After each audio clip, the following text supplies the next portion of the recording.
Bismillahirrahmanirrahim. Rabbi shrah li sadri wa yassir li amri wa hlul 'uqdatam min lisani yafqahu qawli wa shalli wa sallim wa barik ala habibika Mustafa Muhammadin wa ala alihi wa sahbihi asma'in nama ba'du. Ingkang sangat kula hormati Kiai Haji Agus Maksum Fatoni sedanten jamaah hikam ingkang kula hormati. Iki kula boten ngertos acara napa. Iki acara napa niki? Nggih ngaos niki kula insyaallah ngaos 20 menit. Terus mboten niki dirungokno tenan niki.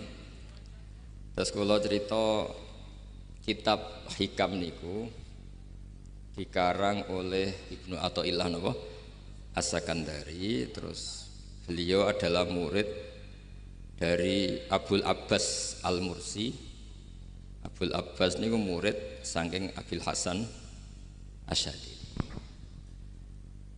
Nah, ingkang menginspirasi perilaku ulama di Indonesia khususnya niku adalah tulisan-tulisan utawi madhab-madhab utawi pilihan-pilihan maslak thariqah ingkang dipegang kalian Abul Hasan sinten Asy'ari. Jadi niku nggih nguntungno tiyang Jepon. Madhabe niku radi unik. Terus di antara yang diceritakan Syaikhul Hasan Asy'ari, nate suatu saat ada seorang wali, di mana-mana wali niku nggih selerane namung kepengin parek pangeran, mboten kepengin dosa. Singkat cerita si wali ini berdoa di multazam, tempat paling mustajab, ya Allah, takdirkan saya supaya saya tidak pernah dosa lagi. Jadi ndonga supaya ora iso dosa meneh. Niku jawabe pangeran, fa aina ad'u ghufrani. Wong iku nek ora dosa iku sifat ghafur ku ora nganggur.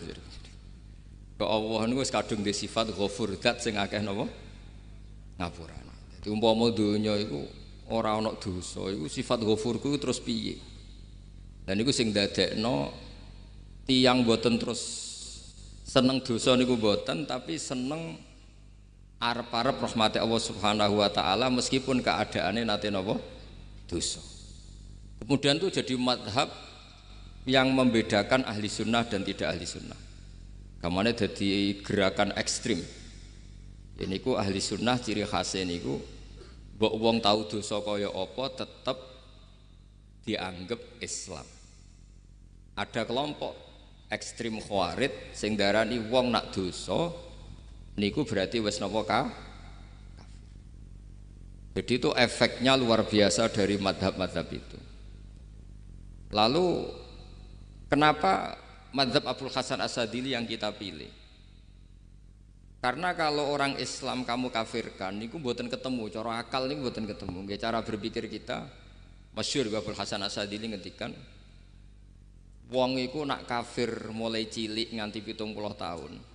Kalau baleni malih iki, tiyang kafir cilik ngantos 70 tahun. Itu kan menjadi mukmin itu hanya dengan melafadzkan apa?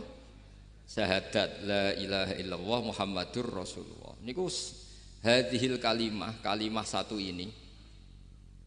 Kalimah syahadah niku. Niku saged ngilangi kekafiran 70 tahun. Artinya kalimat ini adalah kalimatun dakhala fihal kafiru al-islam atau kalimatun sara bihal kafiru musliman. Jadi ngaji rileks, ini tanamkan di hati. Ini adalah kalimat yang orang kafir saja menjadi muslim, hanya sekali dilafadzkan. Masa lalu dengan kalimat yang sama tiang muslim menjadi ini kemudian buatan ketemu akal. Makanya madhab takfiri, madhab gampang mengkafirkan orang itu jelas madhab yang enggak ada rujukannya sama sekali, enggak ada pegangan ilmiahnya sama sekali. Wong kafir wae dadi Islam, mosok wong Islam dadi kafir. Mau perkara tahlilan ning kuburan. Gara-gara tahlilane nyekel patok dianggap napa? Kafir. Mergo dianggap njaluk napa? Jaluk bae, jaluk kufur. Mulane dawuh Said Muhammad masyhur itu diterjemah di seluruh bahasa di dunia.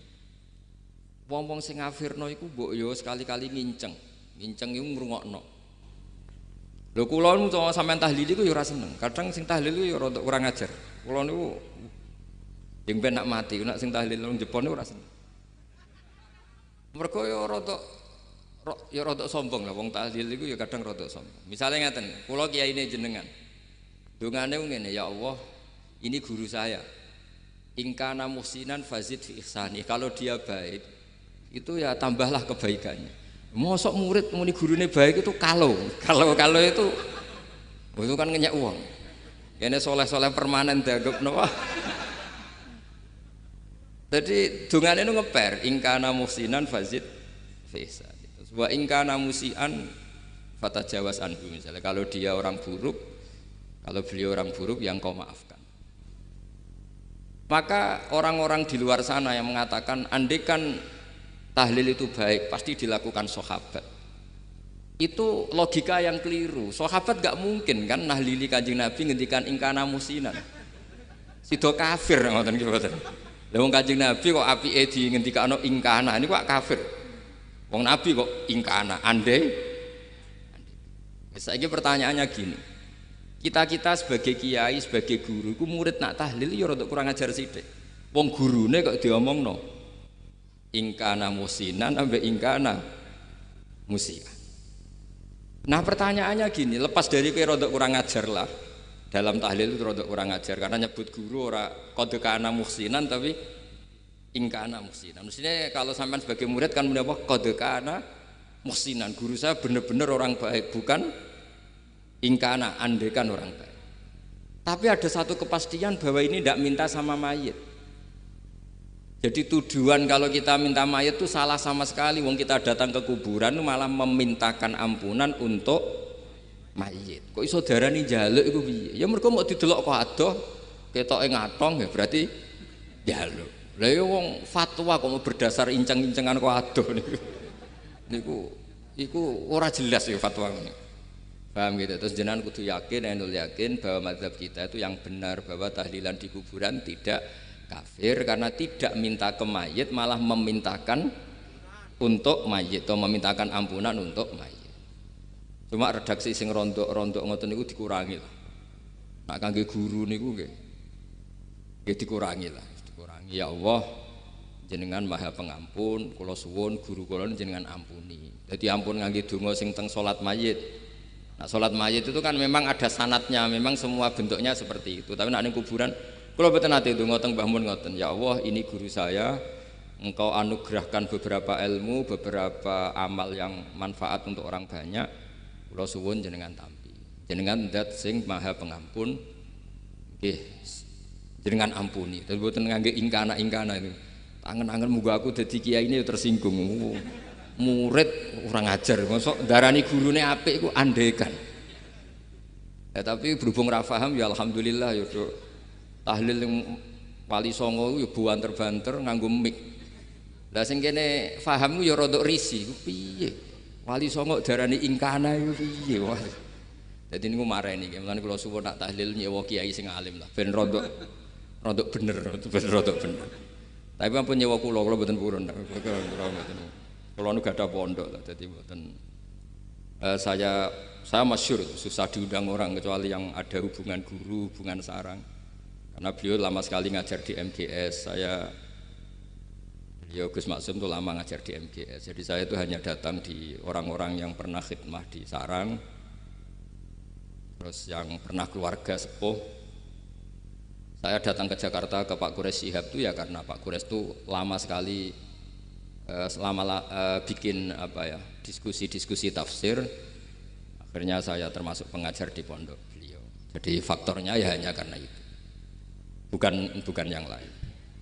Terus kula suwun nggih jenengan kedah yakin kalau faham takfiri yang memudahkan mengkafirkan orang lain itu faham yang salah, karena itu bahaya.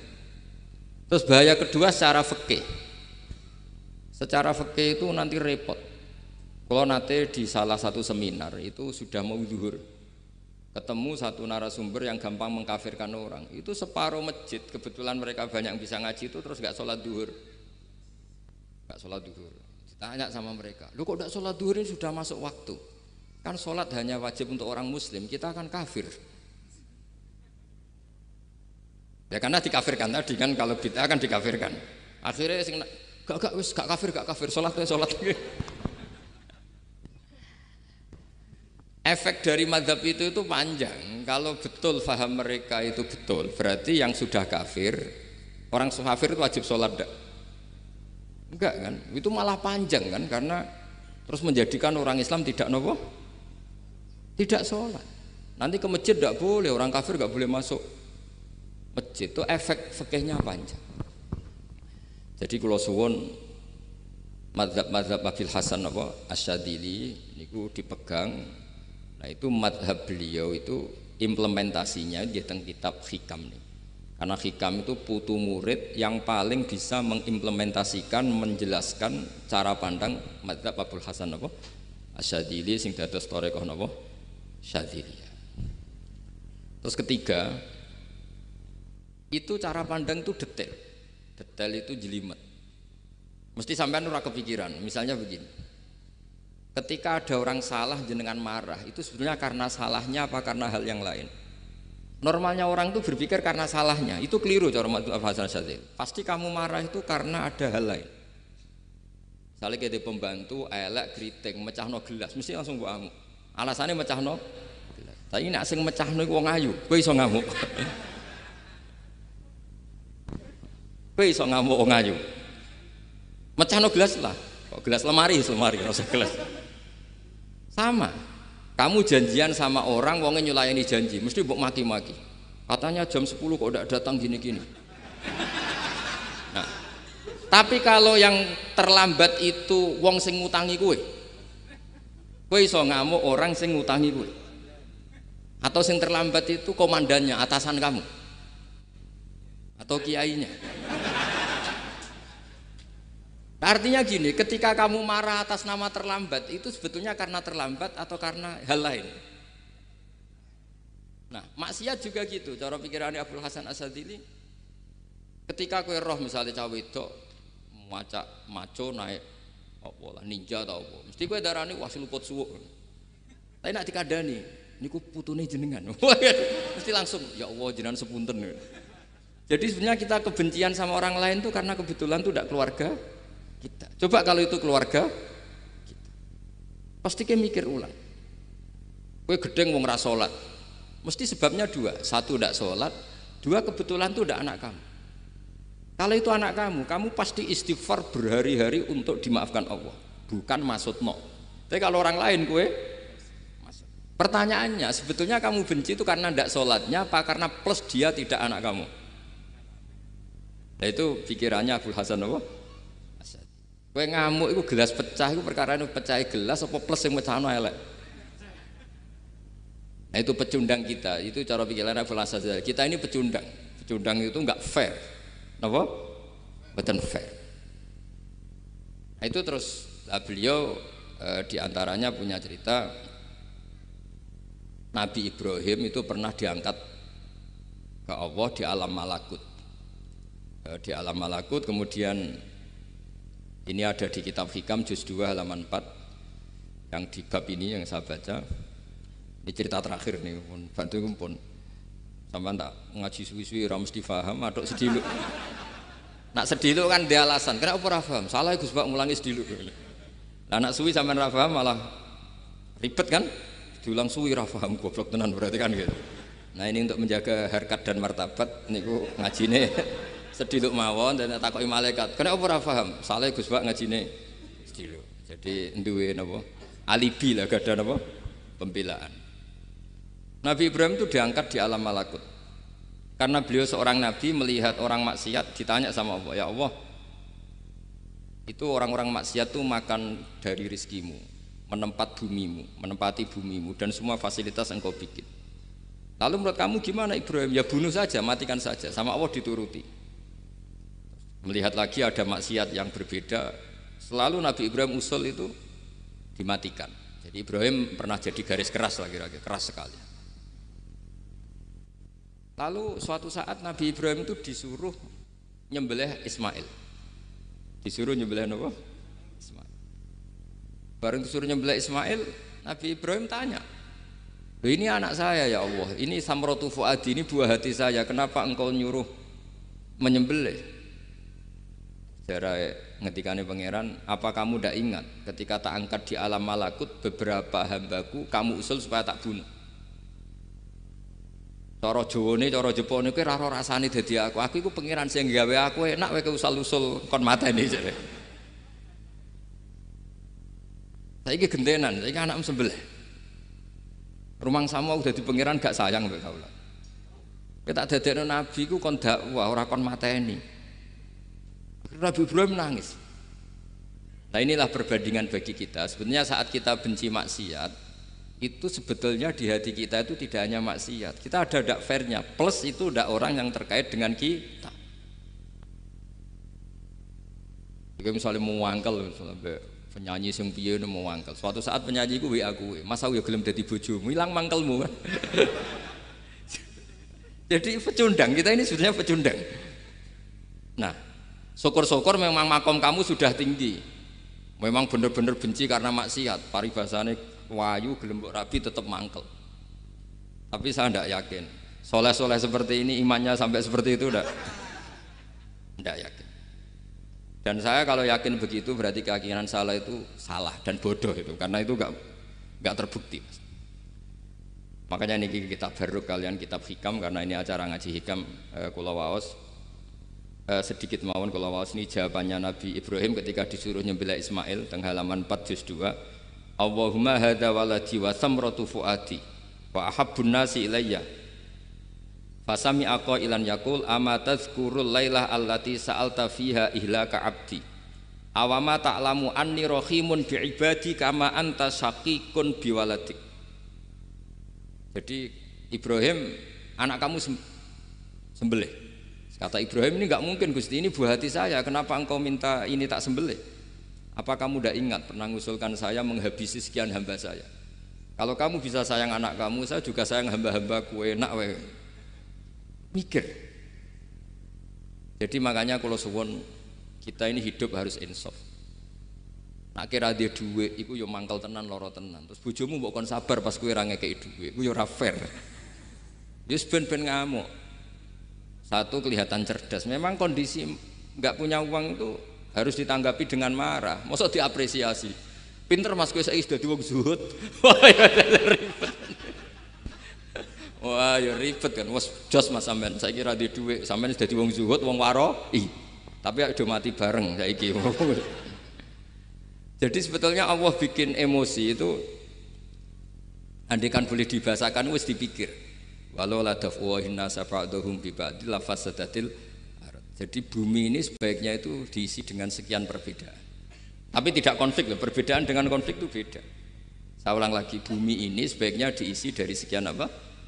Perbedaan, karena justru itu bagus.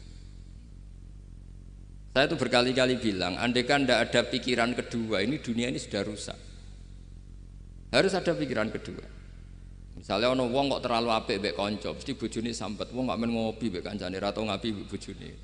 Tapi kalau ngopi mbek bojone terus, mesti kancane sing sambat. Wah, jok rabi lali kanca. Ribet. Manusa itu ribet.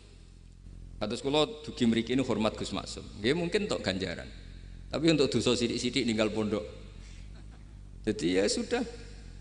Ya mau tidak mau, karena memang hidup itu tidak banyak pilihan.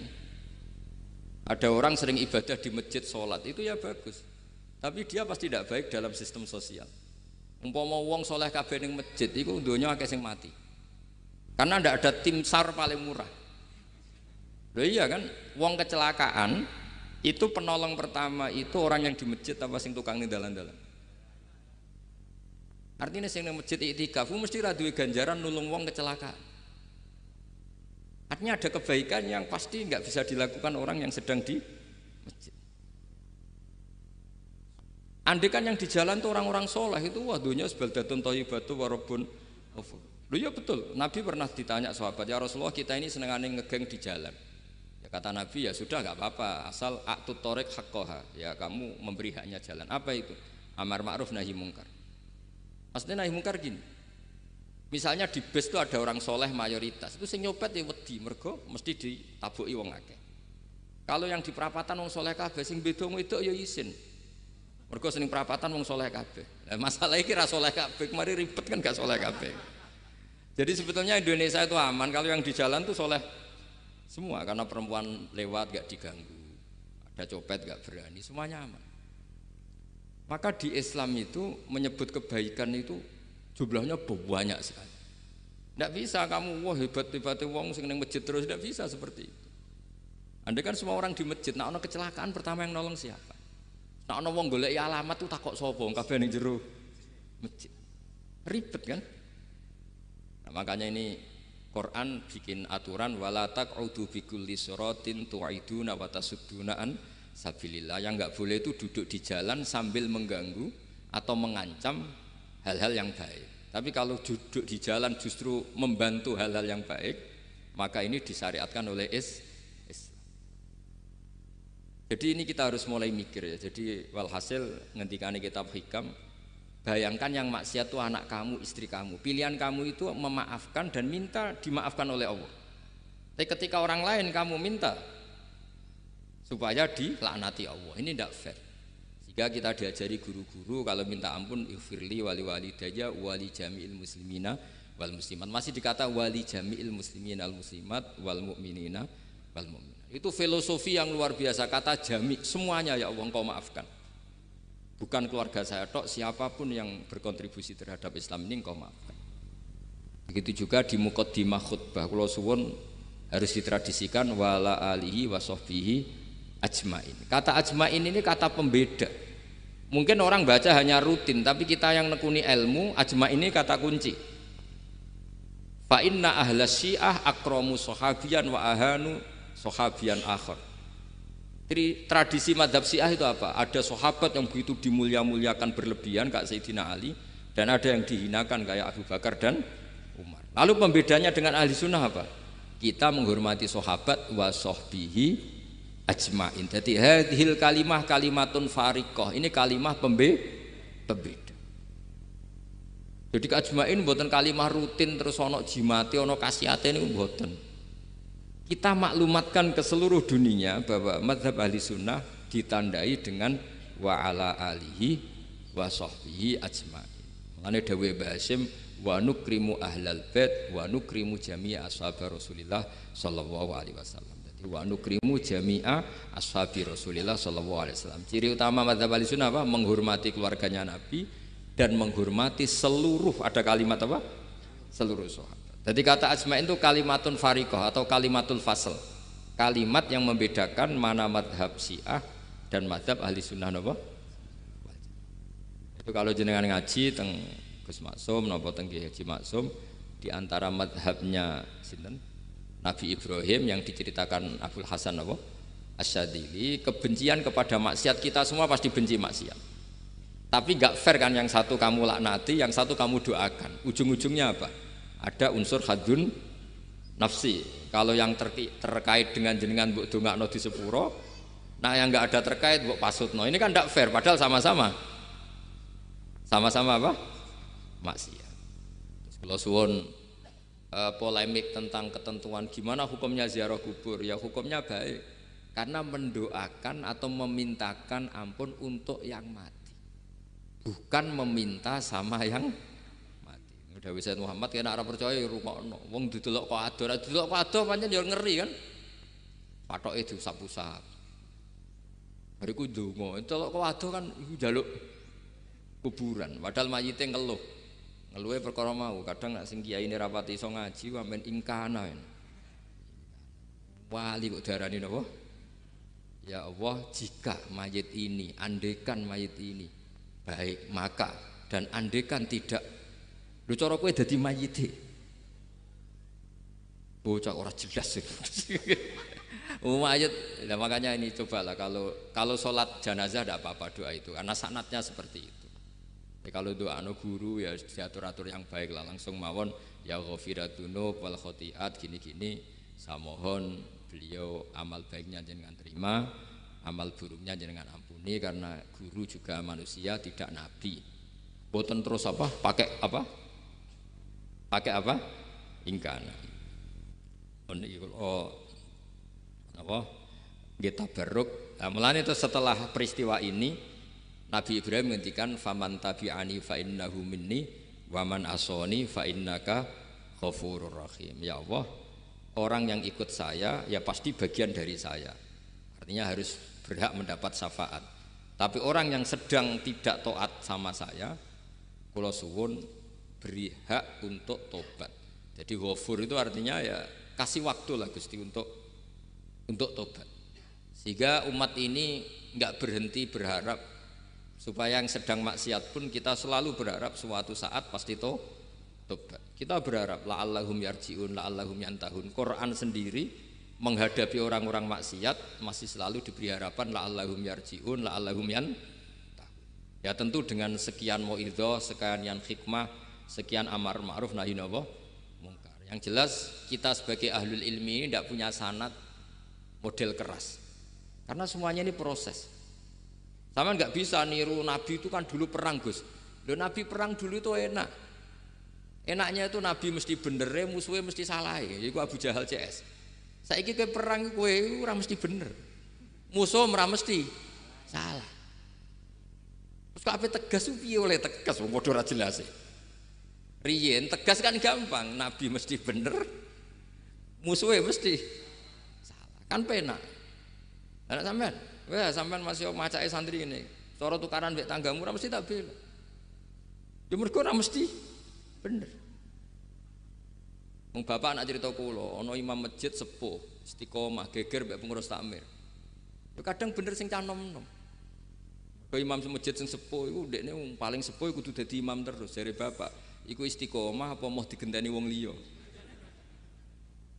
Itu banyak alumni sarang, alumni Pelosok Lirboyo nganggur gara-gara sing tua itu mau digenteni.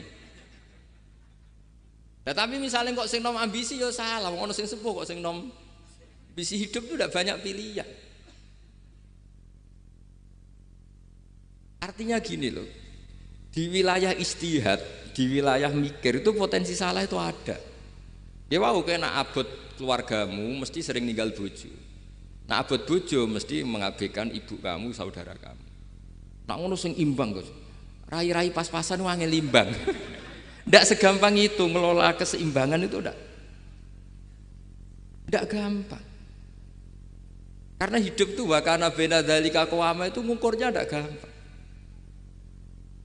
Misalnya sampean sholat soft awal terus. Niku ya ada ulama yang kritik meskipun sholat awal paling apik.